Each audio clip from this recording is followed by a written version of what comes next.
Claudin, il nuovo locale alla moda, nato a Cormons, dove la tradizione, il servizio e la qualità si fonde in un unico progetto, Claudin. In via Friuli, incastonato lungo il viale d'accesso alla capitale del Coglio. Aperto dal mercoledì al lunedì, il martedì si riposa dalle 7 alle 14 e dalle 17 alle 23. Claudin, locale per palati fini e buongustai, dove si mangia, si beve e si respira bird, Coglio e quei.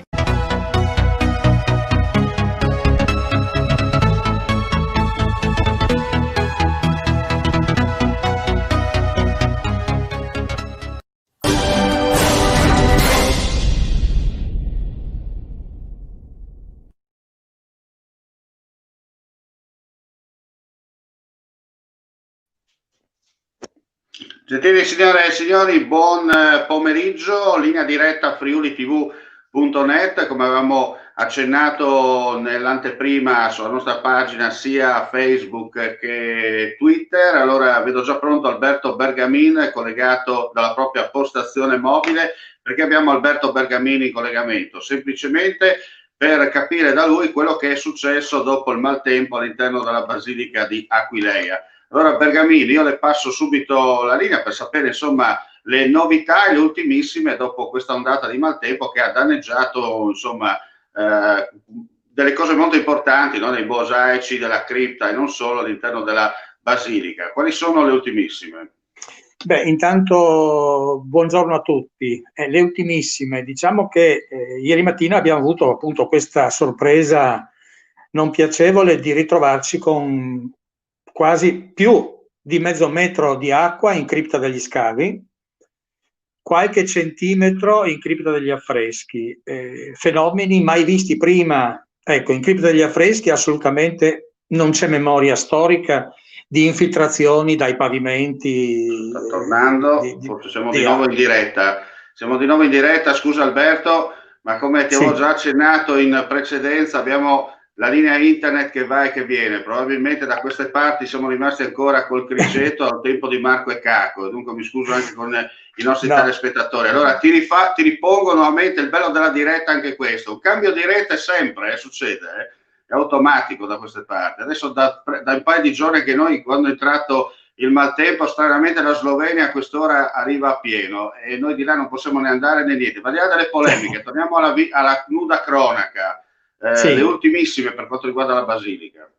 Ma la Basilica, le ultimissime sono innanzitutto che, come avevo cominciato ad accennare, noi abbiamo trovato ieri mattina questo mezzo metro d'acqua in cripta degli scavi e qualche centimetro, 4-5 centimetri in cripta degli affreschi. Una cosa mai successa prima, sicuramente per la cripta degli affreschi. C'era stato un episodio di infiltrazioni dai pavimenti musivi in cripta degli scavi, ma mi parlano di oltre 20 anni fa, come un unico episodio, ma non certamente della portata che si è verificata in questo caso. Diciamo subito che non ci sono danni ai mosaici, il timore era per gli affreschi parietali, ma anche in questo caso abbiamo per fortuna, ecco, l'acqua non si è elevata fino al punto a toccare i mosaici. Ovviamente adesso c'è la preoccupazione per l'umidità risalente. Diciamo subito come abbiamo risolto il problema. Ieri è intervenuto subito la squadra della Protezione Civile di Aquileia, che ringrazio, e hanno prosciugato la cripta degli affreschi, quindi quella è tornata adesso ad essere asciutta. Stamattina c'è stato un sopralluogo con la soprintendenza per decidere cosa fare in cripta degli scavi, ovvero se fare un immediato svuotamento con le pompe oppure aspettare un deflusso naturale. Diciamo che stamattina abbiamo trovato che c'era stato un deflusso già di 20-25 centimetri, quindi naturalmente la cosa si sta riassorbendo. Ragion per cui si è deciso di lasciare, che siccome non ci sono in previsioni piogge ormai fino a domenica, lasciare che ci sia uno svuotamento naturale. Dopodiché si tratterà di affrontare il tema di questa novità che tocca ormai direttamente anche la Basilica di Aquileia e io presumo anche altre aree archeologiche complessivamente, a seguito di questi eventi estremi, perché c'è stata una precipitazione piovosa decisamente fuori dal normale, a memoria non c'era. Senti, tra l'altro, permettimi anche per dare magari coloro che non sanno dove è ubicata la Basilica, tra l'altro lì, se non ricordo male, c'è il passaggio del fiume Natissa e di altri fiumi che hanno questa caratteristica di risorgiva, no? Tra l'altro. Esatto. Diciamo che il fatto sicuramente si è determinato per la contemporanea piena sia del Natissa che del Torre. E in particolare questa volta il segno l'ha lasciato il Torre, non so per quali motivi idraulici, certamente mi dicono gli aquileiesi che c'è stata un'eccezionale portata dall'alto verso il mare e non a caso molte abitazioni anche di Aquileia sono state interessate da infiltrazioni d'acqua, dai bagni, dalle pozzette dei garage, eccetera.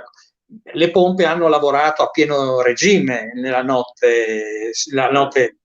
l'altro ieri, e quindi anomalo, ecco, sicuramente anomalo. Certamente la prima è grave che cominciamo ad interessare con queste eccezionali precipitazioni un bene mondiale, qual è la Basilica Patriarcale.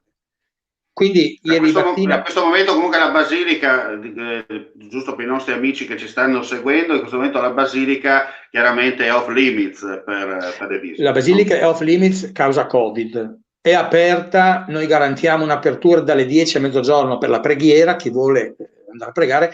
Teniamo conto che quello che ha sorpreso un po' diverse persone anche tra ieri e oggi è il fatto che il pavimento musivo centrale è rimasto integro, non ci sono problemi di infiltrazioni, quindi solo le 2 cripte sono state interessate e quindi oggi la novità in più che deriva da chi ha memoria storica, di chi conosce bene quello che c'è sotto la pavimentazione di Aquileia, chi conosce un po' le falde, i movimenti eccetera, ci ha dato una lettura in più, cioè in piazza Capitolo ci sono delle cisterne interrate che nessuno sa che portata abbiano e non sappiamo nemmeno collocarle storicamente in che epoca siano state messe giù, però sono a conoscenza dei più vecchi sostanzialmente e queste cisterne hanno funzionato finora perché riuscivano ad intercettare le acque, le pressioni delle falde, riuscivano a incanalarle ed evitare quello che è successo l'altra notte.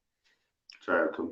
Ragion per cui se noi vogliamo cominciare a vivere con le nostre aree archeologiche e i nostri edifici storici con delle pompe in funzione, dobbiamo immaginare di mettere mano, aggiornare un po' quella che è la situazione di queste cisterne. Quindi in questo senso ho avviato un'interlocuzione già col sindaco di Aquileia che ha fatto il sopralluogo anche lui ieri mattina, ieri pomeriggio, che tra l'altro adesso lui è vicepresidente, facente funzione di presidente della Fondazione Aquileia in questa fase. Dovremmo porci un problema proprio complessivo a questo punto della tenuta del sistema delle aree, perché questo vuol dire che c'è una fragilità estrema, c'è qualcosa che se non si interviene a regimentare adesso, a regolare adesso, di qui in avanti potrebbe essere sempre più spesso oggetto di questi episodi sostanzialmente. Quindi è un qualcosa che non possiamo permetterci, credo, ecco perché l'idea che cominciamo ad avere una situazione tipo San Marco a Venezia, roba del genere, cioè Aquileia poggia necessariamente, lo sappiamo, su falde che sono quasi a livello della superficie, quindi c'è un problema reale da affrontare con decisione. Il sindaco mi ha detto assolutamente sì, perché ho sentito prima il direttore di Fondazione Aquileia, delle infiltrazioni ci sono state anche nella Domus Episcopale, però lì quando l'hanno restaurata e resa visitabile, eccetera, con eccellente lavoro, sono state installate delle pompe. Quindi lì, ecco, già funzionano delle pompe all'occorrenza. In cripta scavi in particolare, io posso sottolineare questo, in cripta scavi era normale, quando c'erano grosse precipitazioni, vedere l'aula che precede l'Aula Nord, quando si entrava in Cripta Scavi, si attraversava quella che era una volta la Domus, si vedevano i resti della vecchia Domus, e lì era normale vedere l'acqua, magari 20 centimetri, 10 centimetri, e si capiva che era la rete un po' di scolo della vecchia Aquileia, l'Aquileia romana. Ma era anche interessante vedere questa compresenza, perché si capiva un po' la storia di questa basilica, di questo edificio. Quello che non era mai successo era, appunto, se non qualcuno mi dice oltre 20 anni fa avevano sentito parlare di qualcosa del genere, di acqua in cripta nell'Aula Nord, ma soprattutto di mezzo metro d'acqua. Ecco, questo è impensabile. Quindi siamo ad una situazione che va affrontata come si deve. Ecco. Il bene non appartiene a noi. Prego. Sì, voglio dire, quel bene lì non appartiene a noi, è della comunità mondiale, è un bene dell'umanità. Quindi noi abbiamo una responsabilità nei confronti di tutti. Se continuiamo a parlare di Aquileia Mater e se continuiamo secondo me, correttamente a dire che lì c'è la radice dell'Europa, abbiamo una responsabilità in più di difesa e di salvaguardia. Io ringrazio Alberto Bergamin per l'intervento, ringrazio i nostri amici. Chiaramente, Alberto, ci auguriamo che prima o dopo questa pandemia che sta veramente facendo strage un po' dappertutto, e anche nelle ultime ore, insomma, no? Arrivano notizie sempre, anche persone a noi care che sono state colpite indirettamente o direttamente da questa pandemia, che sono morte, insomma. Ci auguriamo prima o dopo che qualcosa di positivo arrivi anche col 2021 per poter poi presenziare con le nostre telecamere all'interno della Basilica di Aquileia e documentare magari le ristrutturazioni, perché no, gli interventi di messa in sicurezza da te ampiamente elencati insieme anche alla voce del sindaco Zorino. Noi ci auguriamo che chi di dovere ascolti e soprattutto chi di dovere intervenga, perché non è compito nemmeno tu e nemmeno il sindaco possono andare lì con la pala e il piccone a mettere a posto, no? Perché poi dopo parliamo di beni di una certa età e dobbiamo gioco forza passare attraverso, e poi la tua esperienza di sindaco lo insegna, bisogna gioco forza anche andare avanti secondo quelle che sono le metodologie del sistema burocratico italiano. Esatto. E quindi voglio far presente questa fase, hai accennato alla pandemia, ecco, e le difficoltà. Noi sappiamo che tutti i settori sono in crisi.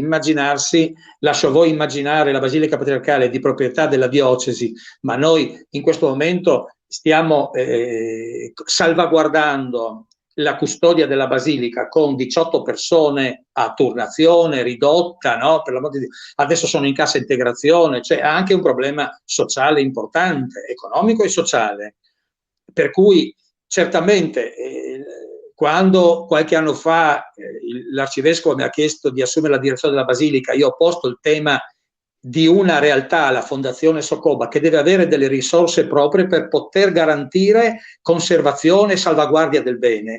E avevo insistito sulla introduzione di un biglietto, che è un piccolo contributo della persona, 3 euro, non è niente, per poter avere quello che è necessario, perché dall'impianto di illuminazione all'audio, agli affreschi, alla conservazione, ai restauri, è un cantiere continuo quello lì, che non si può fermare.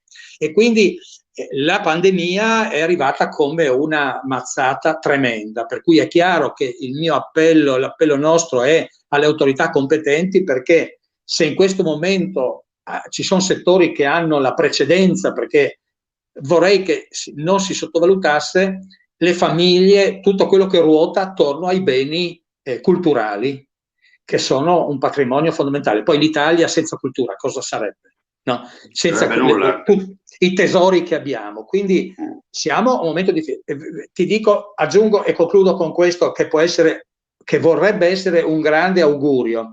Questa mattina io ho tenuto proprio una videoconferenza con degli operatori del settore musicale importanti del Friuli, perché abbiamo delle eccellenze anche in Friuli noi, e si sta progettando questo evento per agosto del prossimo anno in Basilica d'Aquileia, sperando che possa essere, io l'ho definito il concerto della rinascita, che si riaprono un po' i cuori, le menti e i cuori e anche le speranze, perché si vive anche di speranza, con un concerto di un'orchestra praticamente in esclusiva di giovani provenienti da tutto il mondo, che farebbero questo omaggio, e per noi potrebbe essere quell'occasione di dire dai, riprendiamoci e si riparte. Speriamo che possa essere così. Grazie Alberto Bergamini, buon lavoro e speriamo insomma che tutto vada per il meglio, e ringrazio i nostri amici e amiche per la visione all'ascolto. Vi diamo appuntamento, per chi ci guarda in diretta in questo istante, alle 16:30 con le ultimissime, con infofriulitv.net linea diretta, all'interno anche infofriulitv.net edizione del pomeriggio, con le ultimissime le notizie, quello che è accaduto in Friuli, Venezia Giulia. Grazie ancora e alla prossima. Grazie a tutti, buonasera, arrivederci. Vediamo appuntamento. Grazie.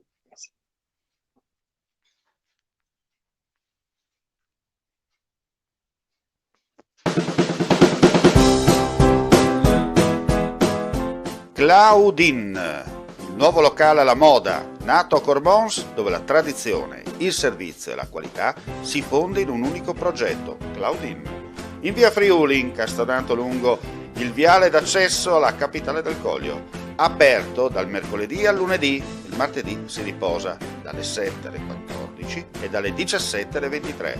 Claudin, locale per palati fini e buongustai, dove si mangia, si beve e si respira bird, Coglio e quei.